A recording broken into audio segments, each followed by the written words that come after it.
Please excuse the hair, but here is part one of Who the Fuck Did I Marry? So I met my ex-husband around March 4th of 2020. We met on Facebook dating site, and we also matched on Hinge. I did not realize that he was on both under two different names. So one was his actual name, and the other one was a variation, like a nickname that he called himself. Different pictures. So it was a running joke between us. Oh, you ain't even recognize that you had matched with me on Hinge. No, I didn't. And also that should have been a red flag. By the way, you will notice in this story, I called it the United Nations of red flags. It is so many red flags that, I mean, you would have thought I was colorblind because I ignored all of them. So anyway, back to the story. We met around March 4th. We exchanged phone numbers. He called me and we talked on the phone for the first time. In the first phone call, he told me that he had just moved to Georgia from California, from San Diego. His job had transferred him because he was being transferred in as the new regional manager for a major condiment company that is based here in Georgia. I'm not going to say the name. And so we also talked about his childhood. He told me he grew up in Philly. He's from Philly. Both of his parents were deceased. This is the first phone call. Both of his parents were deceased. His father was a Philadelphia police officer. His mom was a teacher. He also told me he briefly lived in Augusta with his family. He had 2 brothers and 2 sisters. He also had 2 half-brothers on his dad's side. First phone call. So I'm just giving you guys the backstory. This was the first phone call we had. So we talked about family. We talked about friends. We talked about our jobs. At the time, I was working at Georgia State Patrol. And he knew this, and he just thought that was like, wow, you know, so you work with troopers all day. Yes, I did.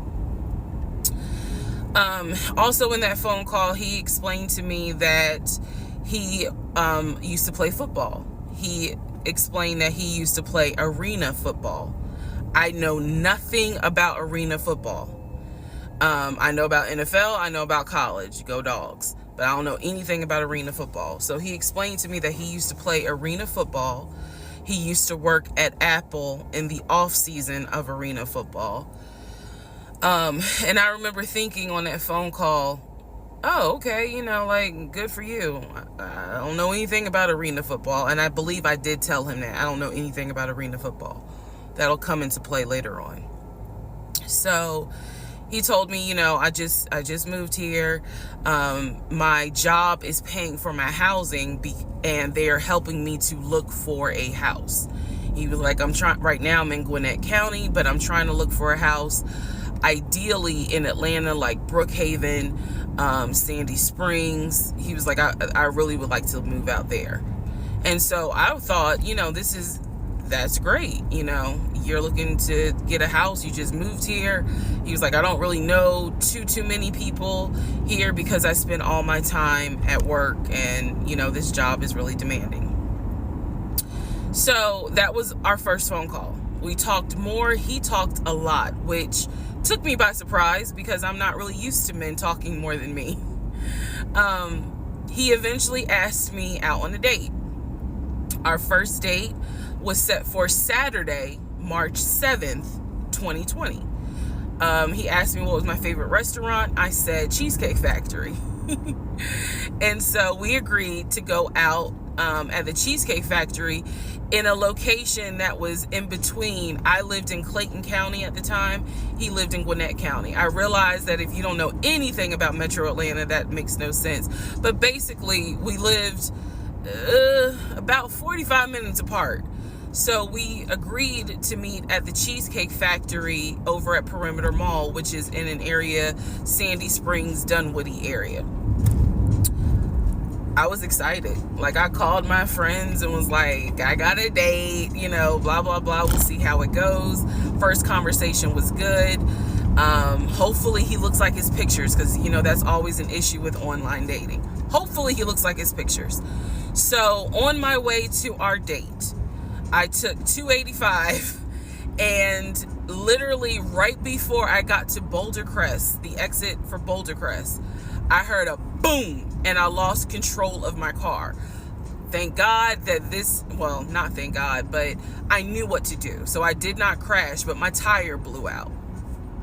So I called him and I said, hey, I'm so sorry, but my tire just blew on 285. I'm slowly making my way off the exit. I believe I pulled into a Chevron gas station, and I said, you know, I got to get this fixed. I don't know what to do. Like, I'm a damsel in distress kind of thing. He kind of paused. He got quiet, and he was like, you know, tell me exactly where you are. Drop your pin.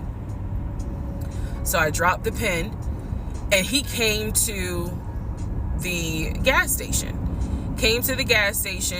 Got out the car, and I was so relieved that he actually looked like his pictures, that I was like, oh my God, he's actually attractive, because he's like 6'4", 6'5".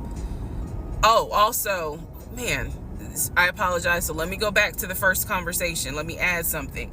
He did tell me in the first phone call that he was divorced, and that his ex-wife, she had 2 children, a boy and a girl, who were teenagers, young adults. I think the girl was about 20, and he said that he had a very close relationship with his stepkids, but that he and his ex-wife had divorced because she cheated on him out in California. And so coming to Georgia was a new beginning for him. She was still out in California. The kids were still out in California. And so, you know, he was like, I can't stand her, but I still want to be in the kids' lives. I have to put that in there because that will come back later.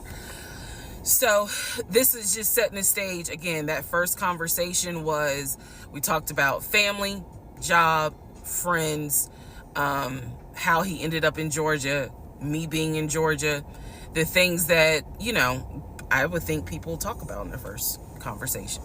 All right, now back to the tire blew out. So he shows up to the gas station. He changes my tire, which I just thought was the sexiest thing in the world. And then he proceeds to say, hey, I found a tire place around the corner. You need to get another tire. Like, you can't drive on this donut. So he followed me to the tire place, and then helped me get a tire, paid for it. So I was definitely like, wow. And so the vibe was good. So anyway, I get the tire fixed. We follow each other to the Cheesecake Factory over in Perimeter. We hold hands walking into the Cheesecake Factory. So in my mind, I'm like, this. Oh my God, I had butterflies. That's the look of a woman who had butterflies. So I had butterflies. And we go in. There's a long wait, and so we sit outside and we just talk, and the conversation's great. And this is where he tells me what it is he's looking for. He tells me, you know, I believe at the time he was 42. He was like, I want to get married and it be for real. He's like, my parents were married 40 plus years before my mom passed away. And I want that. I want marriage, family, a house. Like, that is what I want. He was like, I'm as a man, I'm ready to get married, but I want it to be for real, because the first time, you know, it really hurt me when she cheated on me. So he's telling me everything that I wanted to hear. And so he was like, what is it that you want? And I said pretty much the same thing. I was like, I'm ready to get married. Definitely want to have a family. And I want to marry my best friend. So we both put on the table that we wanted marriage. And this is the end of part one.